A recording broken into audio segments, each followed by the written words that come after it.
Oke, baik. Bismillah. Assalamualaikum warahmatullahi wabarakatuh. Selamat pagi, salam sejahtera bagi kita semua, dan selamat berpuasa bagi yang menjalankan. Oke, pada hari ini kita bisa belajar kembali dalam konsep pelatihan persiapan kerja. Adapun pembahasan yang akan kita pelajari pada kesempatan kali ini yaitu tentang prosedur pembuatan tanda pengenal atau badge ya karyawan. Di mana lebih mudahnya kita bahasanya adalah ID card ya, atau tanda pengenal, kartu tanda pengenal gitu ya, atau kartu identitas diri ya. Oke, maksud tujuan ya tentunya tujuannya adalah sebagai bukti pengakuan perusahaan atas keberadaan karyawan, di mana ketika teman-teman di-hire atau karyawan itu di-hire ya, mereka sudah bagian dari perusahaan. Lalu tujuan keduanya adalah untuk memudahkan mengenal identitas dan status karyawan. Jadi ketika adanya ID card gitu ya, jadi kita bisa tahu, nah, oh ya ternyata si Fulan ini jabatannya A, atau si Fulan ini staff, manager, supervisor, dan lain seterusnya. Karena ada identitas kan gitu. Karena kan kalau cuma sekali kita diperkenalkan oleh HRD, kita biasanya lupa juga kan gitu ya. Oke, sasarannya siapa sih? Tentu ya, sasarannya adalah badge ini sebagai identitas diri karyawan. Jadi untuk karyawan gitu ya, dipakai saat jam kerja atau berada dalam lingkungan perusahaan. Ketika ada yang nanya, "Itu siapa sih?" Kan nggak gitu lagi ya.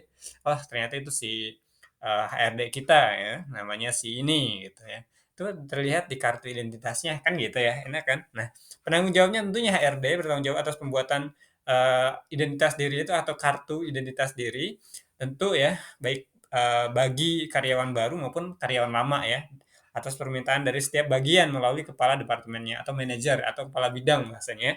Misalnya di perusahaan kan ada manajer atau bidang atau divisi atau departemen produksi, pemasaran, terus lagi keuangan dan seterusnya. Nah, itu ada pemimpin-pemimpinnya yang disebut manajer-manajernya. Manajer-manajer ini yang mengusulkan, ternyata nih ada karyawan baru silakan diusulkan untuk pembuatan kartu identitas dan seterusnya. Oke, lalu karyawan yang bersangkutan nih, penanggung jawab keduanya adalah karyawan yang bertanggung jawab nih atas keamanan kartu atau badge dan memakainya pada saat jam kerja dan atau berada dalam lingkungan perusahaan. Jadi ini wajib dipakai gitu ya ketika dia berada dalam posisi di perusahaan.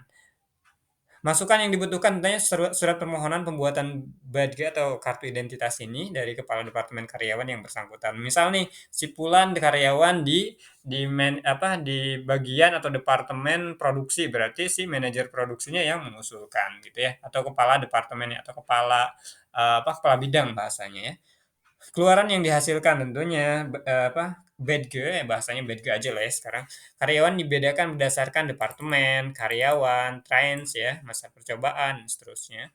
Dokumen ya, dokumennya formulir permintaan ya, yang diusulkan ke HRD, contoh bentuk dan ukuran badge-nya, ada contohnya biasanya seperti seukuran KTP biasanya, kurang lebih seperti itu. Urutan kerja, setiap bagian mengajukan permintaan pembuatan badge yang ditandatangani oleh kepala departemennya. Lalu HR menerima permintaan pembuatan badge untuk karyawan baru, lalu HR memeriksa syarat-syarat penggantian badge ya, jika memang dia karyawan lama. Nah, tentu badge hanya boleh dilakukan karena hal-hal yang berikut ya. Jika ada penggantian nih, karena apa sih? Yang pertama hilang atau rusak ya. Rusak nih, kenapa nih patah atau udah buram gitu, nggak kebaca dan seterusnya. Ada mutasi nih antara perpindahan dari departemen mana ke departemen mana, misal dari departemen produksi ke departemen quality control, yang bisa aja seperti itu. Lalu ada meminta kepada karyawan yang bersangkutan untuk mengisi formulir yang telah disediakan. Nah, jadi karyawannya meminta karyawan untuk mengisi namanya gitu ya, supaya nggak ada kesalahan gitu. Disediakan oleh sub departemen HR. Lalu meminta tanda tangan kepada kepala departemen ya atau manajer tadi khusus untuk penggantian badge ini. Nah, ketika khusus nih ya, ketika penggantian-penggantian ini dia yang ngisi sendiri gitu ya. Terus lagi minta tanda tangan sendiri ke manajernya atau kepala bidangnya gitu ya atau kepala departemennya, bahasanya yang bersangkutan dikenakan denda sesuai dengan peraturan perusahaan. Jika misal hilang ya, tentunya dia akan kena sanksi ya. Kok bisa hilang gitu loh, dikemanain atau keledor dan seterusnya. Selama dalam proses pembuatan badge, yang bersangkutan akan diberikan badge sementara ya, mungkin warnanya beda ya, supaya identitas baru aja atau enggak dari kertas yang diklip gitu ya. Ini sementara gitu ya.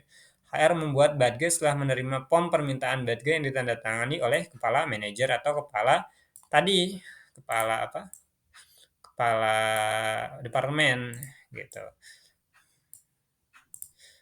Nah, untuk urutan flowchart-nya seperti ini teman-teman ya, sebenarnya, teman-teman juga bisa sih belajar nanti, apa, file-file yang saya, sampaikan itu biasanya ada di link deskripsi, silakan download saja, silakan pelajari teman-teman.